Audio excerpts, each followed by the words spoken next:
ప్రమాదం చోటు చేసుకుంది. ఒక ఎంబీబీఎస్ స్టూడెంట్ను కారు ఢీకొట్టింది. స్పాట్లోనే ఐశ్వర్య అక్కడికక్కడే ప్రాణాలు కోల్పోయినట్లుగా తెలుస్తుంది. రోడ్డు దాటుతుండగా అతి వేగంతో ఆ కారు వచ్చి ఆ యువతిని ఢీకొట్టినట్లుగా తెలుస్తుంది. హయత్ నగర్ పరిధిలోని ఆర్టీసీ కాలనీ దగ్గర ఈ ఘటన చోటు చేసుకుంది. ఎంబీబీఎస్ చివరి సంవత్సరం చదువుతోంది ఐశ్వర్య తండ్రికి కూడా తీవ్ర గాయాలైనట్లుగా తెలుస్తోంది. ఐశ్వర్య తండ్రి ఇద్దరు రోడ్డు దాటుతున్నారు. హయత్ నగర్ దగ్గరలో ఉన్నటువంటి ఆర్టీసీ కాలనీ దగ్గర ఈ ఘటన జరిగింది. రోడ్డు దాటుతున్న సమయంలో అతి వేగంగా వచ్చిన ఒక కారు వారిద్దరిని ఒక్కసారిగా ఢీకొట్టడంతో ఐశ్వర్య చాలా దూరంగా పడిపోయినట్లుగా తెలుస్తుంది. వాళ్ళ ఫాదర్ కూడా పక్కనే ఉన్నారు, ఆయన కూడా కొంచెం పక్కగా పడిపోయారు. అయితే వెంటనే స్థానికులు స్పందించి హాస్పిటల్కు తరలించే ప్రయత్నం చేశారు. హాస్పిటల్కు తరలిస్తుండగా ఐశ్వర్య దారి మధ్యలోనే ప్రాణాలు కోల్పోయింది. అలాగే ఐశ్వర్య ఫాదర్కి కూడా కొన్ని గాయాలైనట్లుగా తెలుస్తోంది. అయితే ఆ తర్వాత ఆ కారు ఉందా, పట్టుకున్నారా, డీటెయిల్స్ ఏంటి, ఏం చర్యలు తీసుకుంటున్నారు అనేది మనం తెలుసుకోబోతున్నాం. నిర్మల జాయిన్ అవుతున్నారు మా ప్రతినిధి. నిర్మలని అడిగి మరింత సమాచారం తెలుసుకుందాం. నిర్మల, అసలు ఎగ్జాక్ట్గా ఏం జరిగింది అక్కడ? ఈ అమ్మాయి ఎంబీబీఎస్ చదువుతుంది. మరి ఎంబీబీఎస్ చదువుతున్నప్పుడు కూడా తండ్రి తను కాలేజీ దగ్గర వదిలి పెడదాము అని చెప్పేసి ప్రతిరోజు కూడా తన తండ్రి తీసుకెళ్తూ ఉంటాడు. అలాంటి సమయంలోనే ఐశ్వర్యని తన తండ్రి బైక్ మీద ఎక్కించుకొని రోడ్డు దాటుతున్న సమయంలో కూడా ఈ రోజు ఉదయమే ఈ ఘటన జరిగింది. ఆ రోడ్డు దాటుతున్న సమయంలోనే అనుకోకుండా ఒక కారు మాత్రం దూసుకు వచ్చిందని చెప్పుకోవాలి. వాళ్ళ పైనకి దూసుకు రావడంతో కూడా ఆ కారు ఢీ కొట్టడంతో బైక్ పైన ఉన్న వీళ్ళిద్దరు కూడా ఫస్ట్ ఐశ్వర్య దూరంగా పడిపోయింది. తర్వాత తన తండ్రి మాత్రము అక్కడే పడిపోయి ఉన్నారు. దూరంగా అంటే ఎగిరి పడడంతో కూడా ఐశ్వర్యకు చాలా గాయాలయ్యాయి. ఆ గాయాలు అవడంతో వెంటనే తండ్రిని కూతుర్ని ఇద్దరిని కూడా ఆసుపత్రికి తరలించడం కూడా జరిగింది. కానీ ఆసుపత్రికి తరలించే మధ్యలోనే తను మాత్రము ప్రాణాలు కోల్పోయినట్టుగా తెలుస్తోంది ఐశ్వర్య. ఆ ప్రాణాలు కోల్పోవడంతో మరి తండ్రిని ఉస్మాని ఆసుపత్రిలోనే తనను కూడా చికిత్స చేస్తూ ఉన్నారు. కానీ ఆ తండ్రికి తెలియడంతో తన స్పృహ రాగానే చెప్పడంతో కూడా ఆ తండ్రి మాత్రం చాలా అంటే చాలా రోధిస్తూ ఉన్నాడు. నా కూతుర్ని నేనే ఇంట్లో నుంచి తీసుకొని వచ్చాను, అనుకోని పరిస్థితుల్లో కూడా ఇలా కారు ఢీకొట్టింది అని చెప్పేసి ఆ కారును మాత్రం పోలీసులు అయితే వాళ్ళ ఆధీనంలోకి తీసుకున్నారు. వాళ్ళు ఇప్పుడు ప్రస్తుతం కారు కూడా పోలీస్ స్టేషన్ లోనే ఉంది. ఢీకొట్టిన వ్యక్తులు ఎవరు, ఏ ప్రాంతానికి చెందిన వాళ్ళు అనేది తెలియదు. కానీ ఆ వ్యక్తులను కూడా పోలీసులు అయితే అదుపులోకి అయితే తీసుకోవడం కూడా జరిగింది. కానీ ఈ అమ్మాయి ఎంబీబీఎస్ చదువుతున్నప్పటికీ ఆ ఎంబీబీఎస్ ఇప్పుడు చివరి సంవత్సరం కూడా కావడంతో ఆ ఎంబీబీఎస్ అయిపోగానే నా కూతురు డాక్టర్ అవుతాదనే ఒక లక్ష్యంతో నేనే ప్రతిరోజు కాలేజ్ దగ్గరికి తీసుకువెళ్తున్నాను అని చెప్పేసి ఆ తల్లిదండ్రులు అయితే చాలా అంటే చాలా రోధిస్తూ ఉన్నారు. నందు ఇప్పుడు పూర్తి వివరాలు వాళ్ళు ఎవరు ఏంటి కారు వ్యక్తులు అనేది అయితే పోలీసులు వెల్లడించే అవకాశం కూడా ఉంది. నందు right. Thank you Nirmala, thanks for the details. ఇప్పటికే ఆ కారు ఏదైతే ఈ యాక్సిడెంట్కి కారణమైందో ఆ కారుని పోలీసులు స్వాధీనం చేసుకున్నట్లుగా తెలుస్తోంది. పోలీస్ స్టేషన్కి తీసుకువెళ్లారు, కేసు నమోదు చేసి దర్యాప్తు చేస్తున్నారు. అయితే ఈ ప్రమాదం ఎగ్జాక్ట్గా కారు డ్రైవ్ చేసిన వ్యక్తి ఏమో లేదు నాదేం మిస్టేక్ లేదని చెప్తున్నట్లుగా తెలుస్తోంది. ఈ నేపథ్యంలో స్థానికంగా ఉన్నటువంటి సీసీ కెమెరా ఫుటేజ్ ఆధారంగా విచారణ చేస్తున్నారు అంటూ సమాచారం. ఎగ్జాక్ట్గా ఏం జరిగింది ఆ సందర్భంలో, కారు అతివేగం కారణమైందా లేకపోతే రోడ్డు దాటుతున్న సందర్భంలో ఏం జరిగింది అనేది కూడా తెలుసుకునే ప్రయత్నం చేస్తున్నారు. మరోవైపు తండ్రి హాస్పిటల్లో కళ్ళు తెరిచేసరికి తన డాటర్ లేదని తెలిసి కుప్ప కూలిపోయినట్లుగా తెలుస్తోంది. గుండెలు బాదుకుంటూ ఆ కుటుంబం అంతా కూడా కన్నీరు మున్నీరు అవుతున్నారు. చేతికి అందొచ్చిన కూతురు ఇప్పటికే ఇక మరొక 1 yearలో ఎంబీబీఎస్ పూర్తవుతుందనగా కూతురు ఇక లేకపోవడంతో ఆ కుటుంబం అంతా కూడా బంధువులందరూ కూడా శోకసంద్రంలో మునిగిపోయినటువంటి పరిస్థితి కనిపిస్తుంది. అక్కడ పోలీసులు కేసు నమోదు చేసుకుని దర్యాప్తు చేస్తున్నారు. తమ డాటర్కి న్యాయం జరగాలి అంటూ ఆ బంధువులు ఆ కుటుంబ సభ్యులు డిమాండ్ చేస్తున్నట్లుగా తెలుస్తోంది. సో ఈ అంశానికి సంబంధించి ఇంకా డీటెయిల్స్ రావాల్సి ఉంది. పోలీసుల విచారణలో ఏం తెలుస్తున్నాయి, అసలు ఈ యాక్సిడెంట్ ఎలా జరిగింది ఎగ్జాక్ట్గా, అనేది కూడా తెలుసుకునే ప్రయత్నం చేస్తున్నాం. అలాగే పోలీసులు సీసీ కెమెరా ఫుటేజ్ ఆధారంగా విచారణ చేస్తున్నట్లుగా తెలుస్తుంది. సో అక్కడ అసలు ఆ ఫుటేజ్లో ఏం రికార్డ్ అయింది, ఎలా జరిగింది అనేది కూడా ఆర్టీవీ తెలుసుకునే ప్రయత్నం చేస్తుంది, ఆ విజువల్స్ని సంపాదించే ప్రయత్నం చేస్తుంది. మీకు మరికొద్దిసేపట్లో ఈ అంశానికి సంబంధించి మరిన్ని డీటెయిల్స్ అందించబోతున్నాం. ఈ ఘటన పట్ల మీ అభిప్రాయాలు ఏంటనేది కూడా మాతో పంచుకోండి, కామెంట్ చేయండి.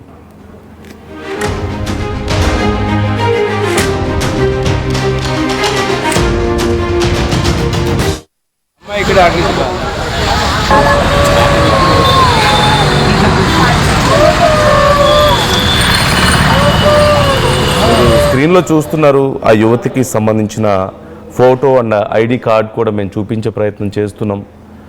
ఆ యువతే ప్రాణాలు కోల్పోయింది. ఐశ్వర్య ఇప్పటికే ఎంబీబీఎస్ ఫైనల్ ఇయర్లో ఉంది. తను మరొక 1 ఇయర్లో డాక్టర్గా తాను స్టెత్ మెడలో వేసుకోవాల్సిన ఒక విద్యార్థి. మరోవైపు ఆ తండ్రి కూడా ప్రాణాపాయ స్థితి నుంచి త్రుటిలో తప్పించుకున్నట్లుగా తెలుస్తుంది. అలాగే మీరు స్క్రీన్లో చూడొచ్చు ఆ కుటుంబ సభ్యులు, హాస్పిటల్ దగ్గర కుటుంబ సభ్యులు, బంధువులు అందరూ అక్కడికి చేరుకొని కన్నీరు మున్నీరుగా విలపిస్తున్నటువంటి పరిస్థితి కనిపిస్తుంది.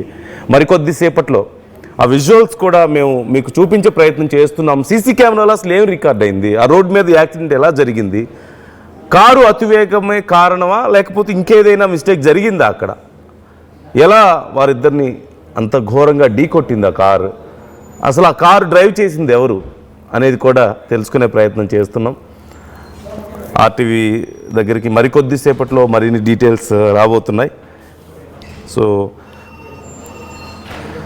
మీకు ఈ అంశానికి సంబంధించి మీ అభిప్రాయాలు ఎలా ఉన్నాయనేది కూడా కామెంట్ చేసే ప్రయత్నం చేయండి.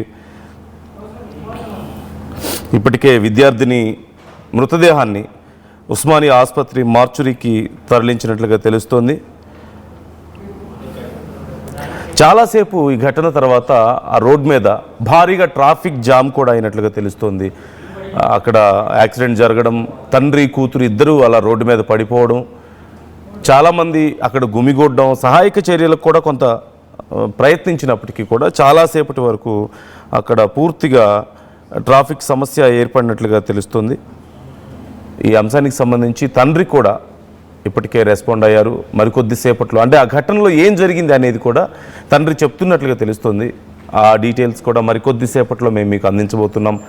తండ్రి ఏం చెప్తున్నాడు ఘటనకు సంబంధించి, మరి కారు డ్రైవర్ ఏం చెప్తున్నాడు, ఆ ఘటన ఎలా జరిగింది, సీసీ కెమెరాలో ఏం రికార్డ్ అయింది, అండ్ స్థానికులు ఏమంటున్నారు ఈ ఘటనకు సంబంధించి, మరోవైపు బంధువులు ఎలాంటి న్యాయాన్ని కోరుతున్నారు ఆ యువతి ప్రాణాలు పోగొట్టుకున్న నేపథ్యంలో ఈ ప్రమాదంలో మరి ఏ న్యాయం చేయగలుగుతారు ఆ కుటుంబానికి అనేది కూడా ఇప్పటికే వారు డిమాండ్ చేస్తున్నారు. న్యాయం జరగాలి ఆ కుటుంబానికి అని.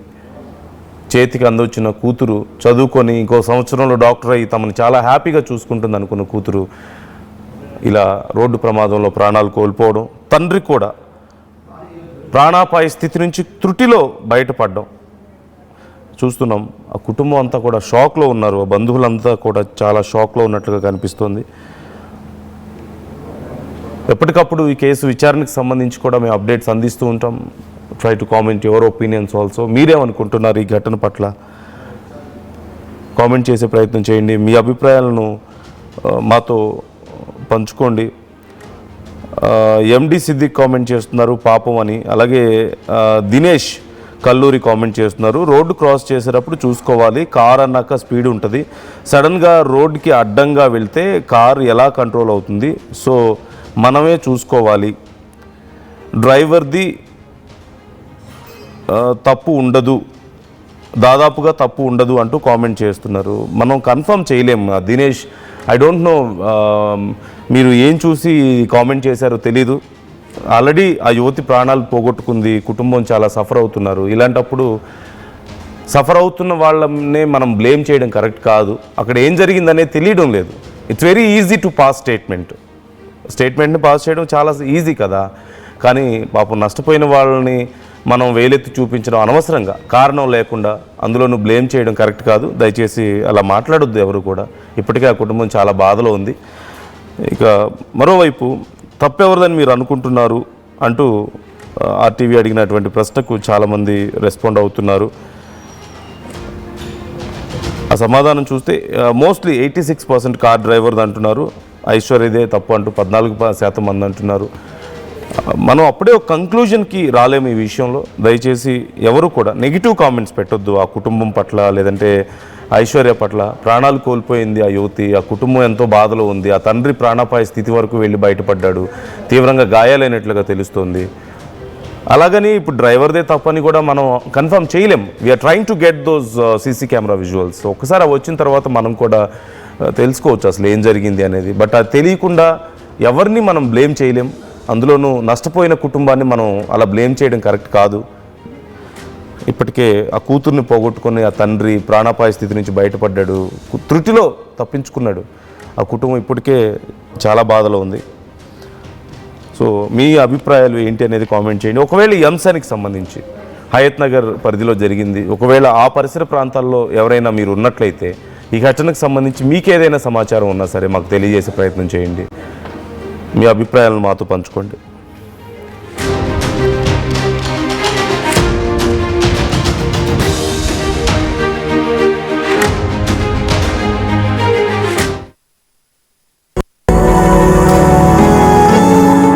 జలుబు, తలనొప్పి, మోకాళ్ల నొప్పులు మరియు నడుము నొప్పి వీటన్నిటికీ ఒక ఆయుర్వేద ఉపశమనం శాస్త్రీ బామ్. నగల సామ్రాజ్యం పెద్దది, మన వేడుకల్లో నగల పాత్ర పెద్దది.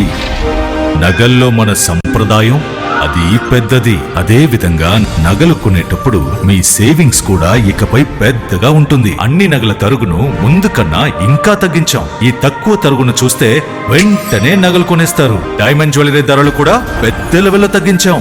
ఇకపై అందరూ డైమండ్ జ్యువెలరీ కొనుక్కోవచ్చు. ఏ ఆఫర్లోనూ పక్కదారి పట్టకండి. ఇక్కడికొచ్చి కంపేర్ చేస్తేనే తెలుస్తుంది మీకు ఎంత పెద్దగా డబ్బులు ఆదా అవుతుందో అని. ఈ తరుగు కన్నా ఎక్కువ ఇస్తే మీరు కష్టపడి సంపాదించిన డబ్బు వృధా చేసినట్టే.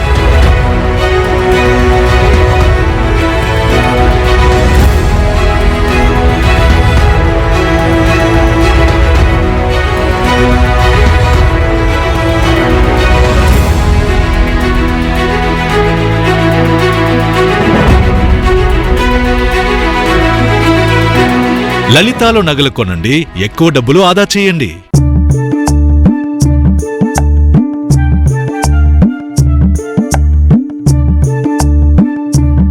నైపుణ్యం ఎవరి సొత్తు? ఒకప్పుడు హైటెక్ సిటీ దగ్గర తక్కువ ధరలో ప్లాట్లు కొనుక్కుని బాగుపడ్డారు.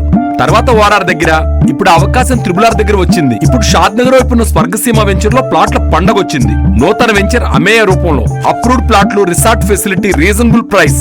ఒక్కసారి ఫ్యామిలీతో విజిట్ చేసి మంచి నిర్ణయం తీసుకోండి. స్వర్గసీమ వారి నూతన వెంచర్ అమేయ.